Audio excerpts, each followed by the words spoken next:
여러분 안녕하십니까? 한밤의 기막힌 투자 주말 방송의 진행을 맡은 아나운서 정다영입니다. 저희 방송은요, 주식 잘 알려주는 동네 백수오빠라는 코너로 진행되고 있는데요. 해외 증시 이슈와 파생 상품, 투자 전략뿐 아니라 히든 종목까지 드리는 방송이니까요. 끝까지 채널 고정해 주시길 바랍니다. 그럼 바로 오늘 함께 하실 칼리 전문가님 모셔봤는데요. 인사 나눠보도록 하겠습니다. 안녕하세요. 네, 안녕하세요. 네, 이번 주도 정말 어떻게 지나갔을지 모를 정도로 이슈가 정말 많은 한 주였는데, 지난주에는 트럼프 대 바이든 그 대선 토론 결과가 시장에 미치는 효과가 아주 컸던 것 같은데요. 이번 주에 가장 큰 이슈는 아무래도 파월 의장의 상하원 증언 내용이 시장에 영향을 크게 미친 것 같습니다. 간단히 보면 결국 상원 증언 당시와 하원 증언 당시를 보면 하원 증언 이후 증시가 날아올랐었죠. 자세한 이슈 질문 이어가기 전에 우리 칼리 전문가님이 한 주 증시 리뷰를 한번 들어보도록 하겠습니다. 전문가님. 네, 일단은 이번 한 주 한번 좀 지켜보시면 국내부터 일단 먼저 한번 간단히 살펴보도록 하겠습니다. 자, 국내 같은 경우는 조금 더 개별, 섹터별 장세 흐름이 지금 좀 이어지고 있다. 이렇게 좀 생각하시면 될 것 같고요. 제가 이제 계속적으로 지난 이 방송에서도 조금 언급을 드렸었는데, 대략적으로 지금 현재 생각할 수 있었던 고점 라인대 자체를 지금 어느 정도 돌파를 보여줬어요. 확실히 이제 코스피가 지금 현재 코스닥 시장보다 좀 강력하다, 이런 움직임 자체를 좀 보여주고 있는데, 벌써 2890선까지 지금 일단은 좀 돌파를 보여줬고요. 네. 최고치로 본다라고 2896인데, 제가 딱 지난주에도 이 차트에서 이제 2891이라는 자리값을 좀 가져왔거든요. 네.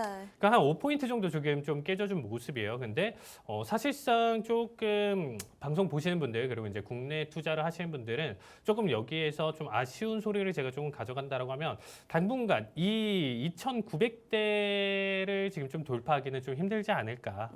오히려 좀 횡보나 좀 하락에 대한 관점 자체가 일단은 조금 더 강하게 놓여져 있다라고 보시면 될 것 같고요. 특히나 이제 뭐 우리나라 기준으로 좀 이슈로 좀 얘기 드리면, 지난주에 이제 삼성전자 잠정 실적 발표가 있었잖아요. 네. 이 부분에 따라서 사실 우리나라뿐만 아니라 미국 증시까지 좀 영향을 크게 받았었다라고 보시면 되겠습니다. 어쨌든 단발적인 이슈 내용 자체 더 크게 이끌고 갈 수 있다라고 하면 돌파는 보여줄 수는 있다지만, 글쎄요, 저는 여기에 대한 내용 자체에서 사실상 조금 부정적인 내용 자체 좀 담아두고 싶고요. 네. 그렇기 때문에 사실상 삼성전자가 그만큼 어떻게 보면 호실적을 발표했다, 이번에 잠정 실적 자체가. 그래서 마이크론이 상대적으로 지금 좀 크게 밀려주고 있는 모습입니다. 자, 그래서 일단은 좀 나스닥이나 이제 뭐 항생 기타 이제 나머지 이제 종목들 자체가 예측하기 굉장히 좀 힘든 한 주였어요. 그러니까 뭐 중국 증시라든지 홍콩, 그리고 이제 나스닥 같은 경우가 방향성을 띠는데 이제 좀 굉장히 좀 어려웠다라고 좀 보시면 좋을 것 같습니다. 그래서 이제 좀 간략하게 이번 한 주 기준으로 나스닥 같은 경우, 요거는 이제 좀 제가 이제 좀 분석했었던 내용인데, 네. 한도 끝도 없이 올라왔어요. 아나운서님 지금 좀 차트를 보시면, 야, 이게 맞나 싶어요. 어떻게 보면 네. 작년 10월부터 상승도 가파랐었고요. 이전에 아예 바닥을 다졌었던 2022년 거의 12월 말, 2023년 1월을 기준으로 해서 지금 날아간 지금 움직임 자체가 어마무시해요. 전고를 깨면서 지속적인 상승 흐름 자체를 보여주고 있는데, 네. 과연 이 상승 랠리를 더 크게 더 지속할 수 있느냐, 이 부분이 이제 앞으로 우리가 이번 하반기를 볼 수 있는 가장 큰 체크 포인트라고 보시면 될 것 같아요. 네. 지속 가능한 상승에 어떻게 보면 모멘텀이 존재를 하는지, 이런 부분들을 좀 캐치를 해주시면 좋을 것 같고요. 단기적으로 본다라고 하면 저는 현재 구간대 자체를 사실상 고점으로 일단 좀 판단을 해서 당분간 좀 시장이 한 템포 쉬어가지 않을까, 이렇게 좀 생각을 해보곤 있지만, 네. 어쨌든 뭐 변수라는 게 있죠. 제가 이렇게 얘기한다라고 그렇죠. 해서 네. 무조건적으로 뭐 시장이 하락을 한다라고 하면 제가 미래에서 왔거나 아니면 좀 뭐 무당이거나 뭐 이렇게 될 수 있잖아요. 그래서 네. 그건 아니지만, 현재 단계에서 우리가 좀 확률적으로 본다라고 하면 하락으로의 완벽한 전환은 아니더라도 워낙 가파른 상승을 계속적으로 쉬지 않고 달려왔었던 증시 흐름 자체가 조금 숨고르기를 하고 쉬어가는 템포가 될 수가 있다, 이렇게 보시면 될 것 같아요. 그러면 이런 숨고르기 장세에서는 어떠한 투자 전략이 올바를지 여러분들 이 생각을 꼭 하셔야 돼요. 내가 백날 국내나 해외 계속 포트폴리오 리밸런싱을 가져가고 이거 샀다 팔았다 한다라고 해도 사실상 좀 답이 안 나올 가능성이 있거든요. 네. 그래서 이런 부분들 자체는 좀 공부를 해보시고, 혹은 우리 시청자 커뮤니티 참여하셔서 일단 김절철 본부장님과 저랑 함께 하시면서 어떠한 투자 내용 자체가 지금 가장 좀 유리한 방향성일지 확률상 가장 괜찮을지 이런 부분 살펴볼 수 있으니까 많은 참여 부탁드리도록 하겠습니다. 네, 그럼 역시나 이 부분을 안 물어보고 넘어갈 수가 없겠죠. 파월 의장 증언 상당히 영향력이 강했던 것으로 보이는데요. 사실 강하지 않을 수가 없죠. 가뜩이나 대선 때문에 날이 서 있는 상하원 의원들이 정말 매섭게 파월을 몰아붙일 거라고 예상을 했는데 파월 의장의 국회 증언이 자주 있는 이벤트가 아니기도 하고요. 실제로 증시 상황을 보니까 상원 때랑 하원 때 움직임이 좀 다르던데 왜 그런 걸까요? 네, 일단은 움직임부터 한번 좀 체크를 한번 해볼게요. 일단 지금 상원부터 해서 일단 좀 바라봤었던 증시 움직임 자체는 되려 일단 변동성을 크게 보여주면서 하락폭을 좀 보여줬었죠. 네. 이때가 이제 11시부터 해가지고 이제 나왔을 때 오히려 지수는 실망감에 하락을 보여줬었던 결과였는데 바로 다음 날 결과값은 이 하락 자체를 다 무시하고 고점을 갱신하면서 강력한 상승 흐름 자체를 보여줬습니다. 자, 그래서 이 내용 자체를 상원과 하원과 내용 자체가 왜 다른지 한번 지금 간단하게 좀 살펴보면 네. 일단 7월 9일 상원에서 일단 나왔었던 내용 자체는 더 많은 긍정적인 데이터가 필요해. 데이터 디펜던스 계속적으로 파월이 벌써 저는 이 얘기를 1년 넘게 들은 것 같아요, 아나운서님. 계속 그냥 뭐만 하면 데이터가 필요해. 뭐 이 데이터는 도대체 어디까지 평균치를 낼지 그리고 이 내용 자체를 언제까지 이 부분 자체로 끌고 갈지가 굉장히 좀 애매한데 왜 그러냐면 지금 계속 보셨던 분들은 이게 왜 그러냐면 지금 어설프게 금리 인하를 할 수가 없기 때문이에요.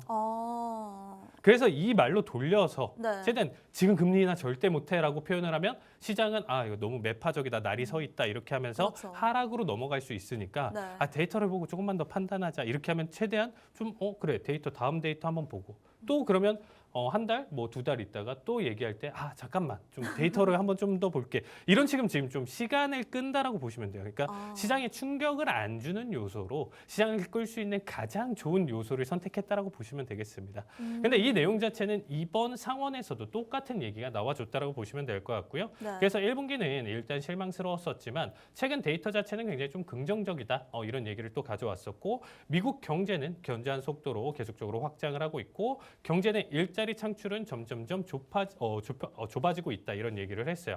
이 얘기를 지금 일단 좀 정리해서 얘기를 드리면 결국에는 데이터 자체가 계속적으로 긍정적이다. 물가 자체가 그러니까 좀 원하는 폭까지는 계속적으로 떨어지진 않는데 그래도 긍정적인 방향으로는 가고 있어. 시간이 조금 걸리더라도 좀 긍정적인 방향이고 그리고 이제 고용 같은 경우, 일자리 같은 경우는 사실상 좀 타이트함 자체가 풀려야 되는데 그런 모습들 자체가 지금 또 보여줄 가능성이 있다. 그럼 우리는 이제 조만간 금리 인하에 대한 내용 자체가 준비가 되어 있어. 이런 뉘앙스를 풍겼던 거예요. 근데 그럼에도 불구하고 시장 자체는 사실상 하락을 보여줬습니다. 자, 이어서 설명드리면 상업용 부동산 대출 리스크는 수년 동안 은행과 함께할 것. 이것도 시장 친화적인 발언으로 일단 좀 볼 수 있고요. 물가뿐만 아니라 노동 시장의 급격한 둔화 역시 금리 인하의 선제적 조건이 될 수 있다라고 얘기를 드렸어요. 그러니까 물가뿐만 아니라 만약에 우리가 계속적으로 졸트라든지 비농지표라든지 이제 네. 목요일에 이제 계속적으로 나와주는 실업수당 청구 건수 그리고 이제 실업률 이런 지표들마저도 사실상 금리 인하에 대한 조건이 될 수 있다라고 얘기는 하고는 있지만 요거는 일단 좀 하원 내용 때 일단 좀 더 살펴서 얘기를 좀 드릴 텐데 지금까지 일단 좀 나와져 있는 PPT에서 지금 자료에서 나와져 있는 데이터를 여러분들이 보시면 사실상 이전이랑 똑같아요. 그러니까 이전 기자회견이나 내용 자체에서 큰 틀이 바뀌지는 않았었고 네. 그럼 이번에서 사실상 좀 어느 정도 더 기대를 했었던 시장 참여자 입장에서는 매번 똑같은 말 반복이었기 때문에 상원에서는 사실상 그 실망감을 두고 나서 하락을 보여줬다. 이렇게 생각하시면 되겠습니다. 근데 결론적으로 아나운서님한테 질문을 좀 드릴게요. 네. 바로 다음 날 24시간이 지난 시점에서 또다시 하원에 이제 증언을 하게 되는데 이때는 사실 180도 다른 내용을 가져가긴 힘들겠죠. 그렇죠. 아무래도. 어제는 매파였다가 오늘은 비둘기가 되고 혹은 어제가 비둘기였다가 오늘은 매파가 될 수는 없습니다. 그렇게 네. 되면 안 되겠죠. 하루 만에. 네. 적어도 기간값은 최소 한 달이나 2달 정도 있다라고 하면 어떠한 정말 데이터 디펜던스 얘기를 하는데 그 데이터가 이상하게 나와주고 전혀 다른 쪽으로 흘러간다라고 하면 그런 얘기를 가져갈 수는 있는데 하루 차이는 사실상 힘들죠. 그렇죠. 많이 네. 힘들죠. 그래서 일단은 하원때 기준으로 시장 참여자가 또 바라볼 수 있는 내용 자체는 뭐다라고 하면 이전 바로 전날이랑 사실상 큰 틀은 변하지는 않을 것이다. 네. 이 내용이 어떻게 보면 이번에 상승장을 이끌었었다고 좀 보시면 될 것 같아요. 그럼 질문부터 하자면 네. 일단은 사실상 시장에서 가장 싫어하는 게 뭘지를 생각해 봤을 때 네. 1번 호재, 2번 악재, 3번 불확실성 어떤 걸까요? 아무래도 불확실성이겠죠. 그렇죠. 네. 불확실성이 일단은 시장에서 일단 가장 싫어하는 요소 중에 하나다 이렇게 보시면 될 것 같은데 네. 하원에서 지금 나와져 있는 데이터나 이번 내용 자체는 사실상 이번 이전과는 큰 틀이 바뀌어져 있지는 않고 이 불확실성이 해소됐다라는 가장 긍정적인 요소가 이제 좀 작용됐다라고 보시면 될 것 같습니다. 그래서 일단은 지금 하원에 대한 내용 자체 그리고 조금은 100% 똑같을 수는 없겠죠. 똑같은 네. 말을 할 수는 없고 질문 내용 자체도 사실상 조금 달라질 수 있기 때문에 그래서 하원에서 조금 바뀌어진 내용 자체를 일단 좀 살펴보신다라고 하면요. 일단 현재 연준의 정책은 제한적이다. 그리고 가장 큰 지금 현재 이 PPT 내용 중에서 보신다라고 하면요. 지금 두 번째 있는 인플레이션이 완전히 2%에 도달하지 않더라도 금리 인하할 수 있어. 이 부분이 저는 가장 큰 요소라고 지금 네. 생각할 수 있다고 생각해요. 왜냐하면 이전까지만 하더라도 사실상 2%대를 완벽하게 어떻게 보면 가져가지 않는다라고 하면 지속적으로 금리 동결을 계속적으로 가져갈 것이고 고금리에 대한 유지 그리고 데이터 디펜던스 계속 얘기를 할 텐데 네. 이번 뉘앙스는 좀 달랐다라는 거죠. 그러니까 하원에서 이 내용 자체를 꼭 상원에서는 굳이 안 가져갔었냐 이게 아니고 질문 내용에 따라서 좀 달라지는 거니까. 네. 근데 그 부분에 따라서 이제 좀 답변이 완전히 2% 도달하지 않더라도 금리 인하할 수 있어요. 이 얘기는 뭐냐면 현재 PCE 자체가 이미 3%에서 2%대로 이제 접어든 시점이에요. 네. 그럼 완벽하게 2% 초반 그리고 2%를 깨는 자리값까지는 힘들더라도 중반이나 뭐 2.3, 2.4까지 도달하는 데는 사실상 별 무리가 없는 상황이에요. 네. 그러면 시기 자체를 굉장히 앞당길 수가 있다라는 거죠. 이전에 계속적으로 파월도 지금 가장 크게 의회에서도 이번 증언에서도 걱정하는 부분, 이전 계속적으로 기자회견에서 걱정하는 부분 자체가 뭐냐면 너무 이 금리 인하를 안 가져가는 것도 문제고요. 너무 빨리 가져가는 것도 문제다. 그러니까 이제 정말 좋은 타이밍을 찾아야 되는데 네. 그게 고민이 많겠죠. 그러니까 지금 현재 상황으로 여러분들이 좀 보신다라고 했었을 때 현재 경제는 2%대 성장을 하고 있는 것 같고 그리고 인플레이션 일자리 상황은 지금 좋은 수치를 가져가고 있다. 그래서 실업률을 유지를 하면서 물가 안정을 이룰 수 있는 길이 있다라는 얘기를 했었는데 이게 굉장히 좀 또 위험할 수가 있습니다. 시장에서. 무슨 말이냐면 네. 결국에는 일자리가 굉장히 괜찮고 현 상황이 유지가 된다라고 하면요. 소비 여력이 계속적으로 있다라는 것을 반증을 하는 거거든요. 그럼 수요가 계속적으로 있는 상태에서 물가라는 거. 우리가 물건의 값어치를 판단을 해봤을 때 네. 수요 공급에서 뭐 하나가 결핍이 됐었을 때 가격의 상승이 이뤄지는 거잖아요.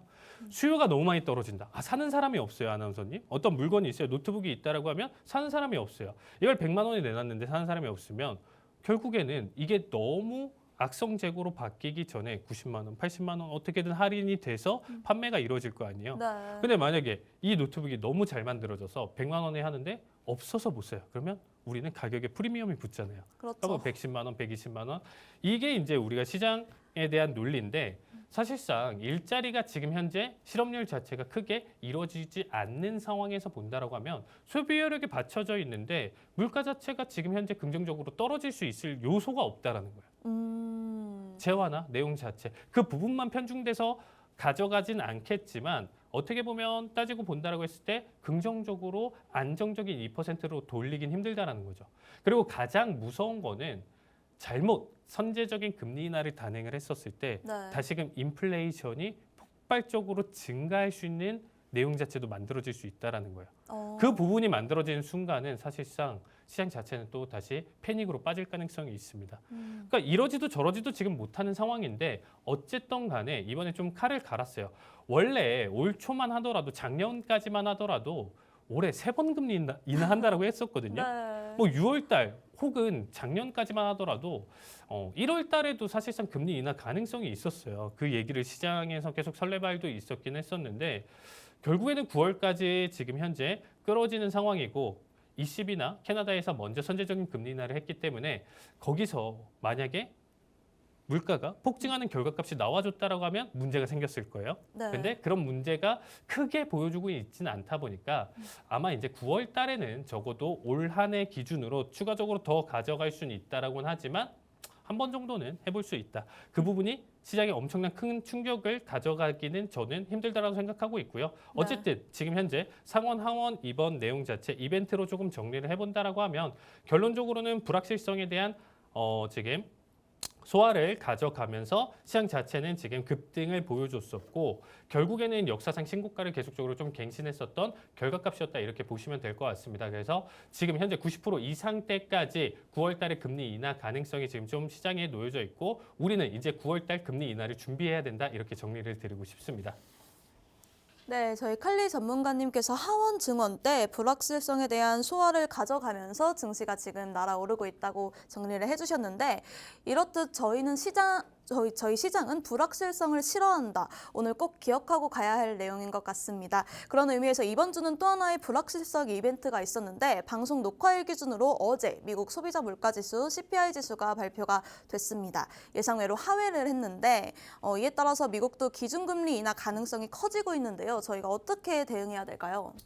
네, 제가 지난 이 방송에서도 그렇고요. 이제 팍스넷 다른 방송에서도 그렇고 사실상 이제 상하원 증언에서는 저는 상승을 할 수밖에 없다라고 얘기를 했었어요. 네. 그러니까 뭐 지금은 제가 나와져 있는 데이터나 내용 자체로 조금 방금까지 일단 설명을 드렸었는데 네. 결국에는 갑자기 파월이 너무 매파적인 발언이나 내용 자체로는 절대 끌고 갈 수 없다라고 판단을 했었고요. 네. 결국에는 둘 중에 둘 다 오르기는 조금 힘들어도 한 번 정도 큰 상승 흐름으로 제가 좀 원하는 자리값 수치까지는 일단 좀 도달을 했습니다. 오. 그 자리값까지 도달하고 나서 CPI 지표가 발표가 됐어요. 네.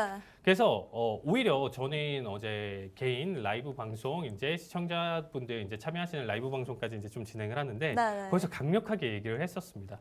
어제자 일단 CPI 데이터부터 일단 좀 간단하게 설명을 드리면 예상치보다 이전치보다 하회를 했어요. 그러니까 네. 하회를 했다라는 것 자체는 물가 자체가 지금 긍정적으로 빠져주고 있다라는 것을 반증을 하는 거고요. 아까도 지금 아나운서님이 질문 때 얘기해 주셨던 것처럼 금리 인하에 대한 어떻게 보면 가능성, 빠른 금리 인하에 대한 가능성이 더 높아지고 있다. 이런 부분들이 시장의 긍정적인 요소로 작용할 수 있었던 부분 중에 하나였는데 되려 이번 거는 확실하게 수치가 하회를 하면서 낮게 나와줬었는데 시장이 일단은 큰 하락을 보여줬습니다. 네. 자, 일단 데이터 자체는 년 대비 기준으로 이전치 3.3% 그리고 예상치 3.1%보다 0.1% 낮은 3.0%가 발표가 됐고요.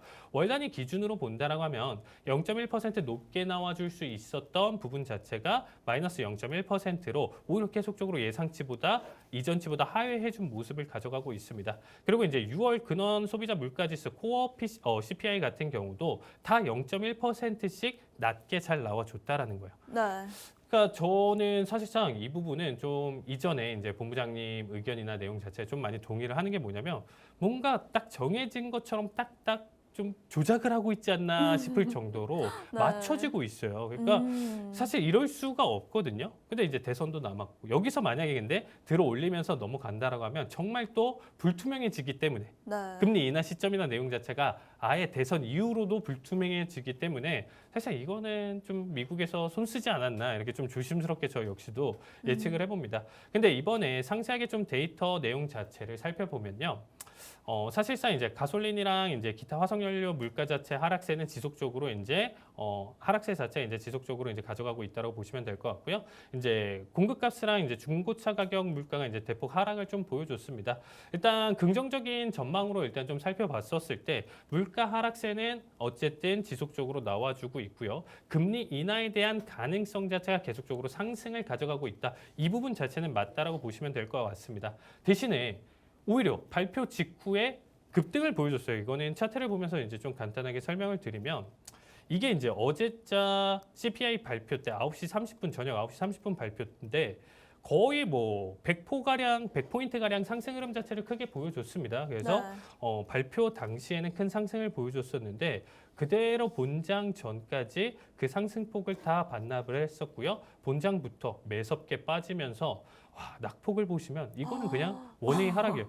최근 시장 중에 가장 큰 하락폭을 보여줬었고요. 네. 보통은 이렇게 큰 충격을 가하는 하락폭에서는 의미 있는 반등 자리값을 가져가는데 반등에 대한 내용 자체가 없이 지금까지 흘러내리고 있습니다.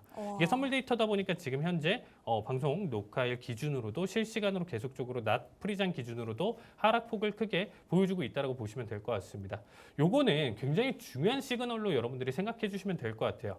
그래서 저는 이 내용 자체를 트리거 삼아서 뭐 지금부터 한 번도 안 쉬고 떨어진다는 아니에요. 네. 다시금 뭐 반등은 어느 정도 나중에 기간값을 두고 혹은 이전 고점을 깨면서 21,000 수치 자체를 다시금 들어올릴 가능성도 있다지만 네.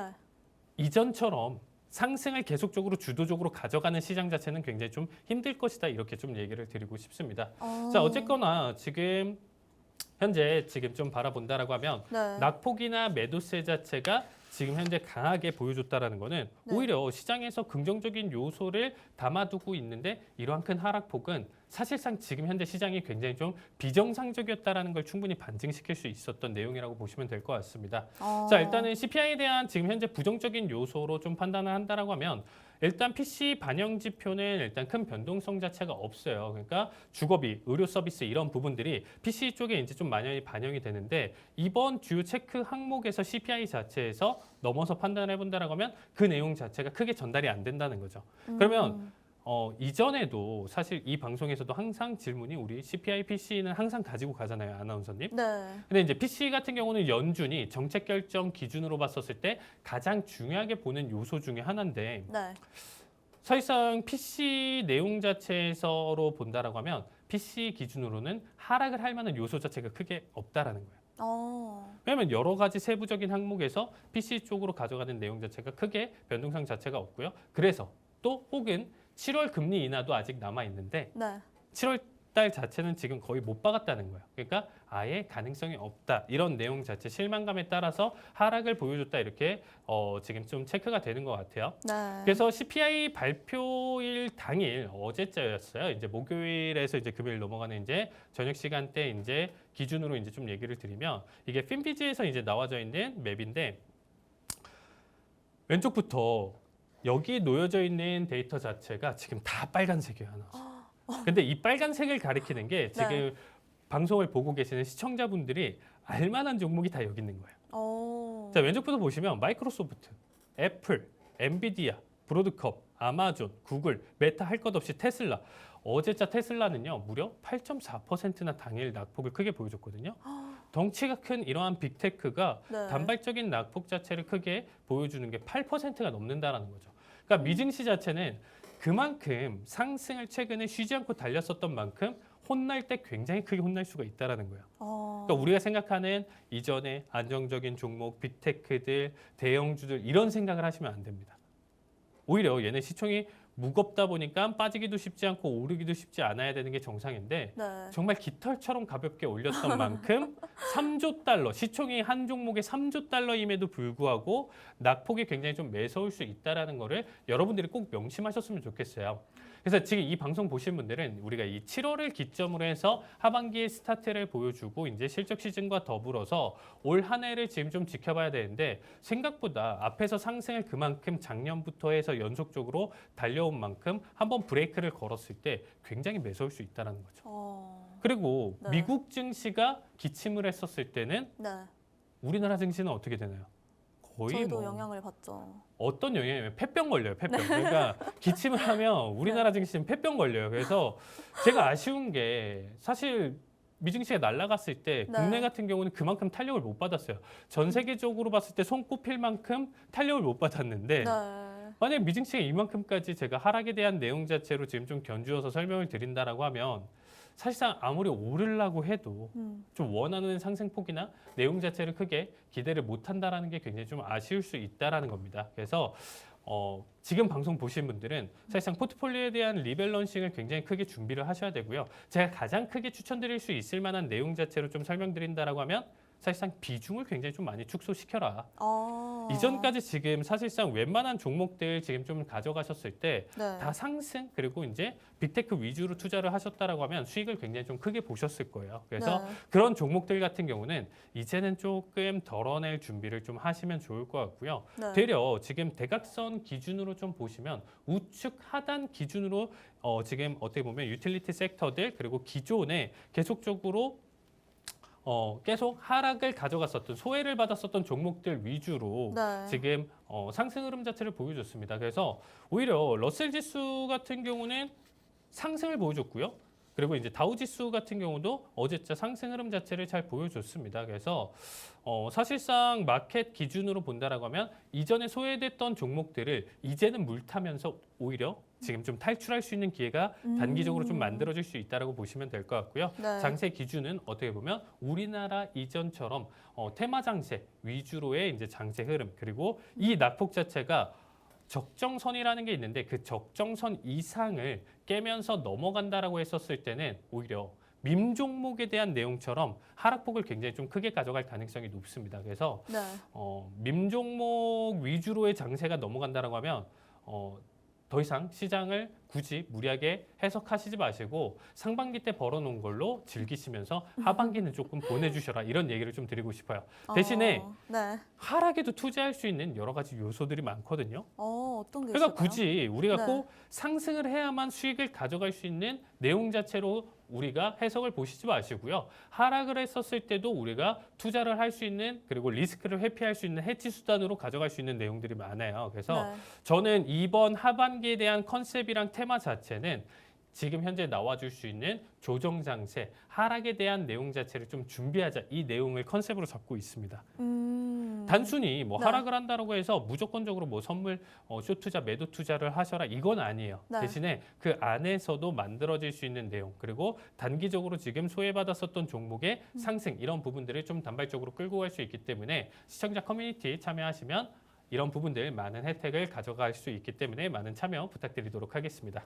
네, 칼리 전문가님께서 CPI 발표 이후 낙폭이나 매도세를 강하게 보여주는 것은 시장이 비정상적으로 볼 수 있다고 하셨는데요.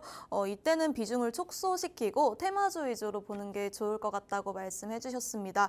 그럼 현재 미국 물가 상황을 보고 나니까 우리나라 상황도 점검이 좀 필요해 보이는데요.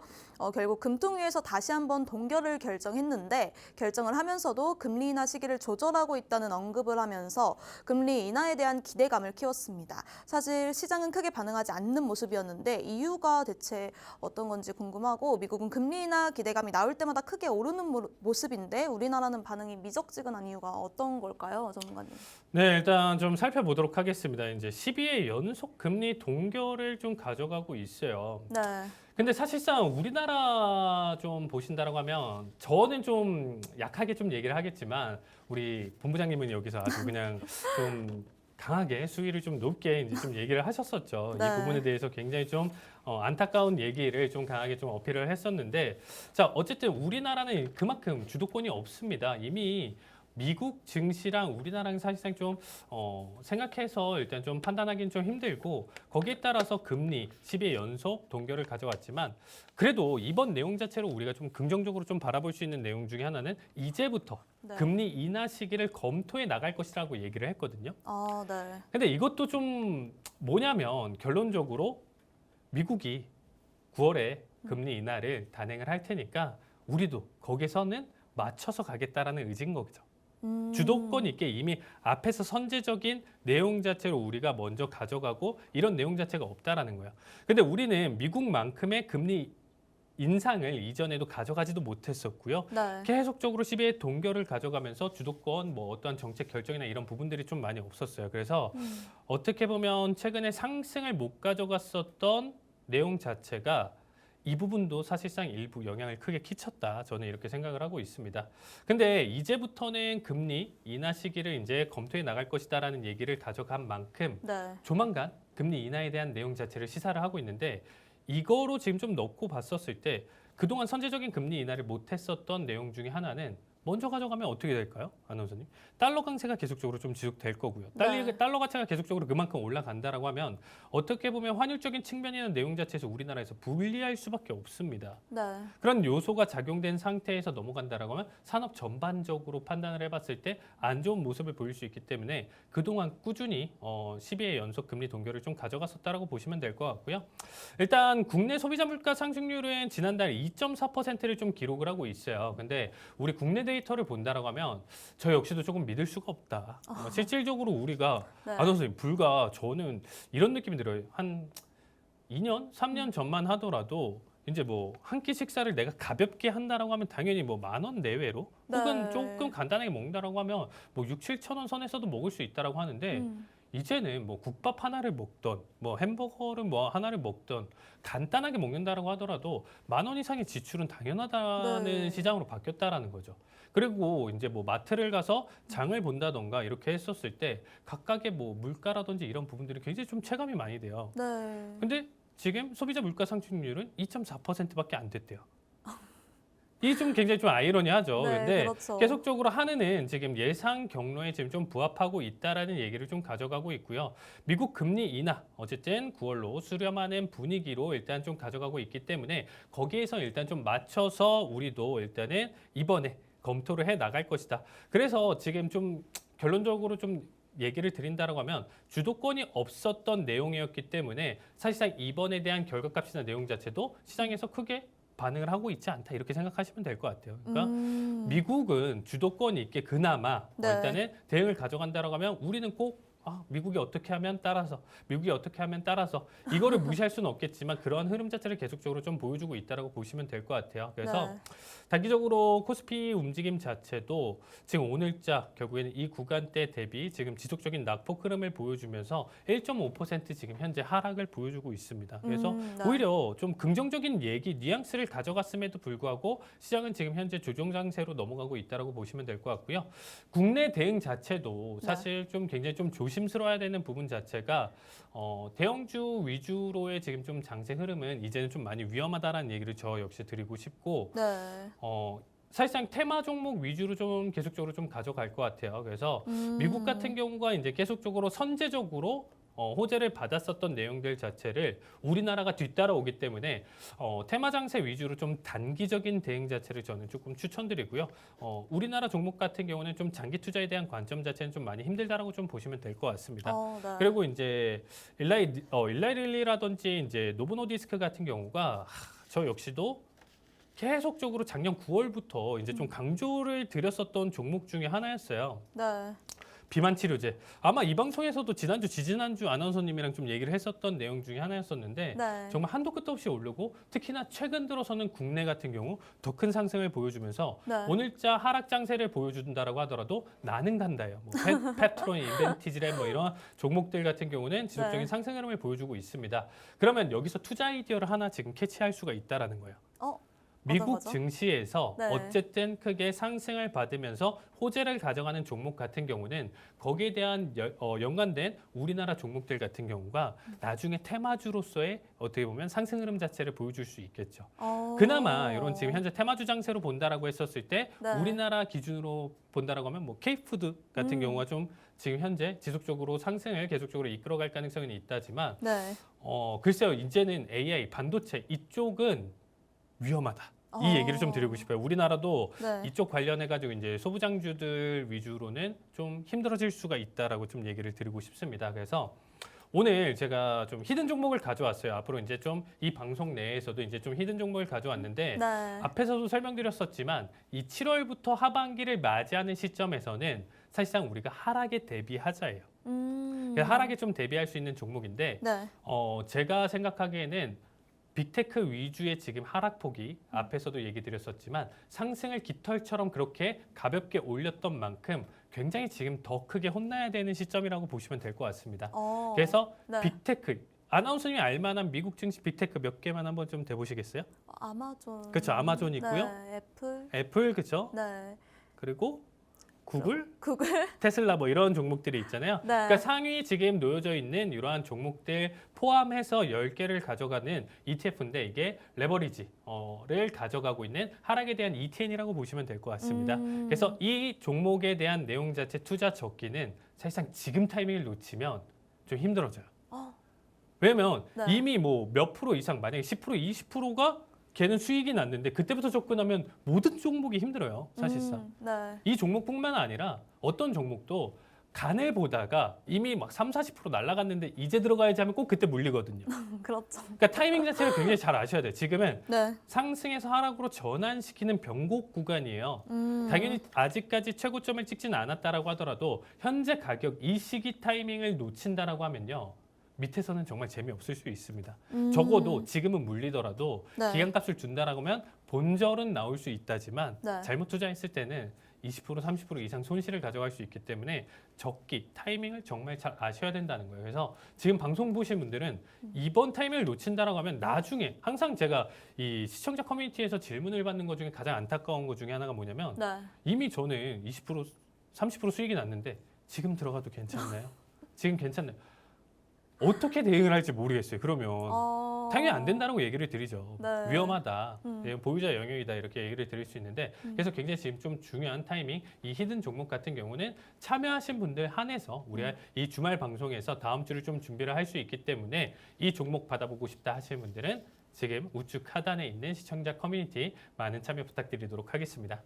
네, 칼리 전문가님께서 국내 대응 자체도 조심스러워야 된다면서 이제 테마 종목 위주로 봐야 된다고 하셨는데 이 테마 종목도 단기적으로 투자를 하셔야 된다고 했습니다. 저희와 자세한 타이밍 잡아보실 분들 아래 하단 QR코드를 통해서 함께 해주시길 바랍니다.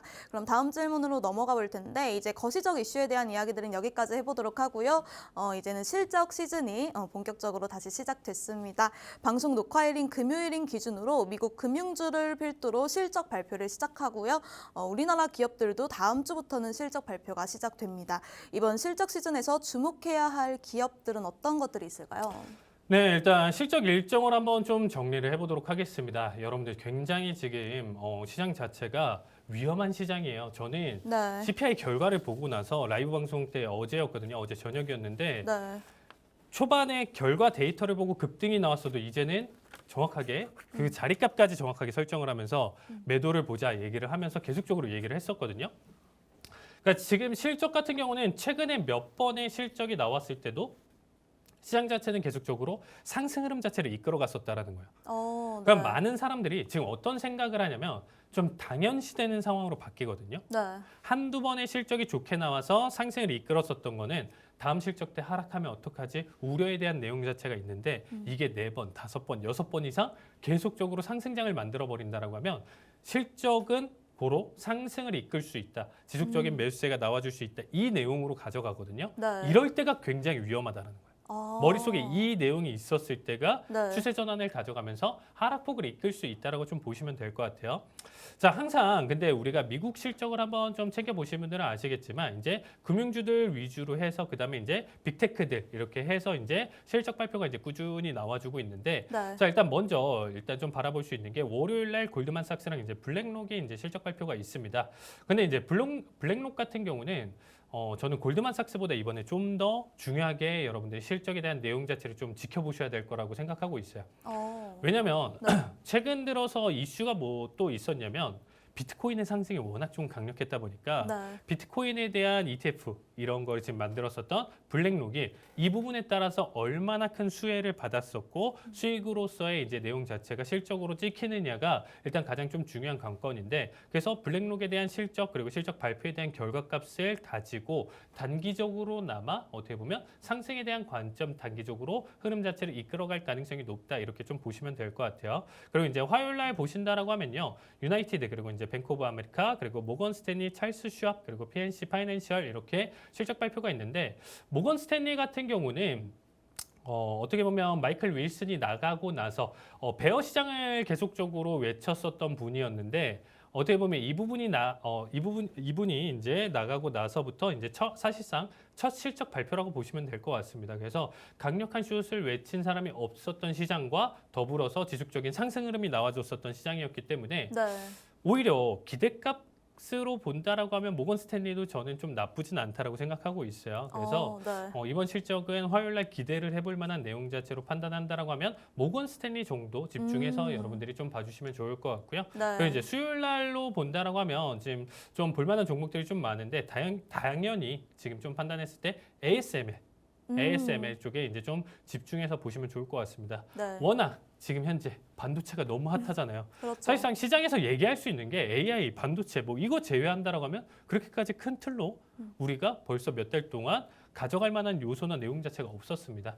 그래서 이 ASML 실적이랑 반도체 위주의 실적들이 악화되는지 오히려 호실적을 발표했음에도 불구하고 주가의 낙폭 차익 실현이나 이런 부분들이 만들어지는지를 한번 좀 체크를 해보실 필요가 있다고 보시면 될 것 같고요. 네. 그다음에 이제 목요일 날 여러 가지가 있는데 사실상 제가 히든 종목으로 좀 준비를 했었던 게 이번 주 DR 호튼이었어요. DR 호튼인데 네. 이거를 안 가져갔었던 이유 중에 하나가 이미 어제자 8% 넘게 급등이 나왔습니다. 그러니까 뭐 제가 아까도 얘기 드렸잖아요. 그만큼 올라가면 네. 이미 자료는 사실상 뭐 오늘 당장 준비할 수는 없는 거잖아요. 그러니까 그렇죠. 이런 히든 종목은 적어도 네. 히든 종목이나 이런 부분들은 미리 준비를 하는데 어제자 급등이 나와주면서 좀 놓친 종목입니다. 이렇게 좀 공개를 아쉽네요. 드리는데 네. 그래도 일단 좀 나중에 눌림이나 내용 자체가 나와주면 다시금 제가 히든 종목으로 가져올 수 있기 때문에 힌트성으로 여러분들이 좀 봐주시면 좋을 것 같고요. 그다음에 이제 TSMC 같은 경우는 사실상 이번에 잠정치 내용 자체를 발표를 했었는데 사실상 나쁘진 않았어요. 그게 실적 내용 자체로 판단을 해봤을 때 당연히 긍정적으로 이끌어갈 가능성이 높다라고 보시면 될 것 같고요. 넷플릭스에 대한 실적은 이제는 우리가 어떻게 보면 경기 지표로도 활용이 될 수 있다고 보시면 돼요. 넷플릭스가. 왜냐하면 네. 이제는 넷플릭스라는 내용 자체, OTT 시스템 자체가 정말 이제 좀 많이 대중화되어 있고요. 정말 많은 분들이 전 세계적으로 이제 구독 시스템으로 가져가고 있잖아요. 그렇죠. 지난번부터 해서 어떻게 보면 광고를 포함시키면서 가격 자체를 거의 반값으로 하는 이런 요금제가 나와줬었는데 네. 거기에 따른 상승 흐름 자체도 맞춰져 있다라는 거예요. 그러면 넷플릭스 이렇게까지 호재성을 다 가져가는데 이제 만약에 떨어지는 매출적인 측면이나 내용 자체가 떨어지는 움직임이 나와준다는 거는 이제는 경기 침체에 대한 내용 자체를 가져갈 수 있는 1차적인 시그널이 될 수 있다는 거죠. 간단하게 얘기를 드리면 정리해서 드리면 네. 넷플릭스 그 광고를 포함한 요금마저도 결제할 여력이 안 돼? 그러면 경기 침체를 우려할 수 있고 네. 정말 지갑이나 소비 자체가 많이 다칠 가능성이 높겠구나 이렇게 생각하시면 되겠죠. 그래서 네. 이 부분 자체는 여러분들이 생각해서 봐주시면 될 것 같고 다시금 제가 일단은 좀 정리해서 설명드리도록 하겠습니다. 금요일자는 아메리칸 익스프레스 정도 집중해서 봐주시면 될 것 같습니다. 네, 이제 본격적인 실적 시즌이 다가왔습니다. 이 중요한 시점에 저희 칼리 전문가님이랑 큰 수익 보고 싶으신 분들 아래 하단 QR코드를 통해서 저희와 함께 해주시길 바랍니다. 그럼 이제 여러분들이 칼리 전문가님의 실전 매매 너무 궁금해하실 것 같아서 오늘도 하이라이트 영상 준비해봤으니까요. 보고 오도록 하겠습니다. 자, 39자리값 매도 체결. 자, 51자리값 컷 가져가고요. 자, 최소 바닥은 눌러줘야 돼요. 최소 700이탈 보여주고 다시금 추세 전환하는 건 인정이다라는 겁니다. 자, 720까지 자 밴드 바닥 터치 강하게 나와주네요. 자, 일단은 최소 본절 자리값 잡아볼 만한 근거는 되겠죠. 자, 본절행. 자, 714까지 나쁘지 않고요. 707. 자, 705 터치. 자, 702탈. 자, 드디어 나와주네요. 자, 702탈까지 일단은 보여줬습니다. 자, 705 안정청산 나와줬고요. 자, 여기서 추세 다 돌리면 자, 일단은 자, 40 본절 마무리입니다. 자리값 드렸고요. 지금부터는 보유자 영역이에요. 자, 여러분들 여기까지인 것 같습니다. 느낌이 뉘앙스가 여기까지인 것 같아요. 힘 빠지는 수준이나 내용 자체로 본다라고 했을 때 여기까지 바라보는 게 좋을 것 같습니다. 자, 700짜리가 자, 시한가 청산 보도록 하겠습니다. 자, 시한가 청산 가져가도록 할게요. 자, 700 청산 보면서 자, 800불 수익으로 마무리 보도록 하겠습니다. 그렇지. 자, 51자리값 매수 체결. 자, 19자리값 컷 되겠죠? 자, 19자리값 커팅 가져가면서 보도록 하겠습니다. 자, 675, 76 77까지. 자, 좋습니다. 자, 47 구간, 49, 50 터치. 자, 아웃팅 남았습니다. 자, 53. 자, 56. 자, 59 터치 좋습니다. 110틱. 수익 축하드립니다. 자, 41 자리값 매수 체결. 자, 29 자리값 커팅 가져가도록 하겠습니다. 자, 41 구간 매수 체결. 여기서 그냥 또다시 눌릴 거보다는 지금과 같은 움직임. 자, 나쁘지 않습니다. 조금 더 빠르게 대응에 대한 영역이 나와주면 좋을 것 같은데 안 나와주네요. 자, 여러분들 그래도 우리 좀 리스크 줄여서 59자리 값, 자, 20호는 지금 일단 포지션 있으신 분들 확보 가져갈게요. 자, 59자리 값 터치 보여주네요. 자, 20호 수익 축하드립니다. 자, 71자리 값 매수 체결. 자, 59자리 값 컷. 자, 요거 뭐 잡히는 대로인데, 자, 요대로 일단은 보도록 하겠습니다. 자, 이전 고점 777, 80일 돌파까지 자 받아주고 있고요. 자, 일단은 69자리 값 본절 잡아놓고요.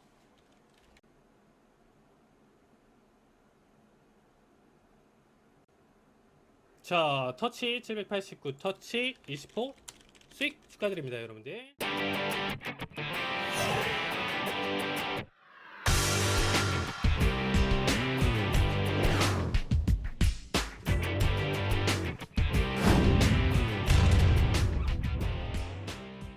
네, VCR 영상 잘 보고 왔습니다. 그럼 이번 주 가장 기억에 남는 매매 어떤 것들이 있었을까요?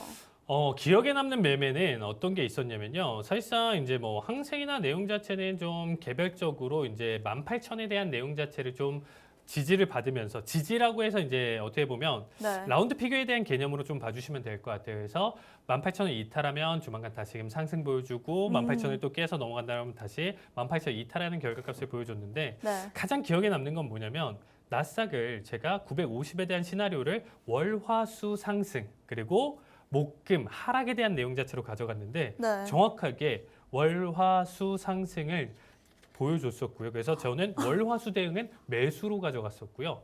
그리고 이제 오늘 이제 있을 금요일 네. 계속적으로 매도로 바라보는 시장, 딱 깔끔하게 정확하게 마디값을 맞추면서 분석했었던 내용대로 일단 좀 흘러갔었던 게 가장 좀 기억에 남고, 수익 내용 자체는 그만큼은 못 받쳐줬어요. 오버로 끌고 가는 건 아니었었기 때문에 네. 완벽하게 큰 수익으로 가져가진 않았었지만 대응이나 내용 시나리오가 일단 좀 완벽했었던 한 주였다, 이렇게 좀 정리를 드리고 싶습니다.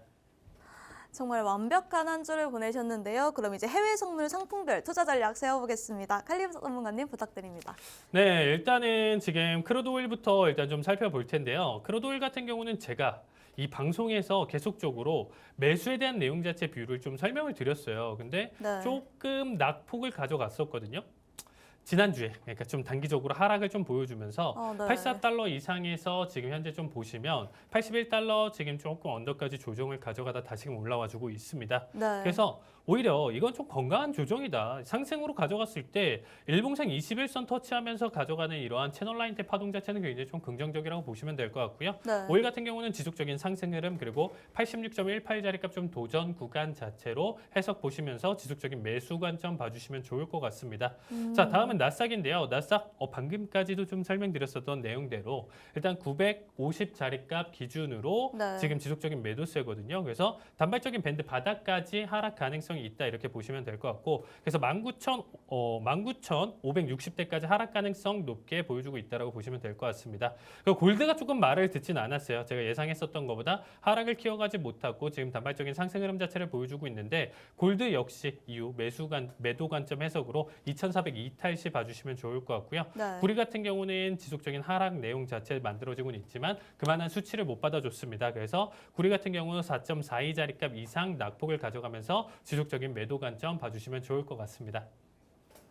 네, 칼리 전문가님의 해외 선물 상품별 투자 전략까지 잘 알아봤습니다. 저희 한밤 주잘백에서 준비한 내용은 여기까지입니다. 본 방송에서 제공되는 정보는 투자 판단에 대한 참고 자료일 뿐이며 해당 종목의 가치 또는 상승과 하락을 보장하지 않습니다. 투자에 유의하시길 바라면서 저희는 다음 주 이 시간에 다시 찾아뵙도록 하겠습니다. 시청해주신 여러분 고맙습니다.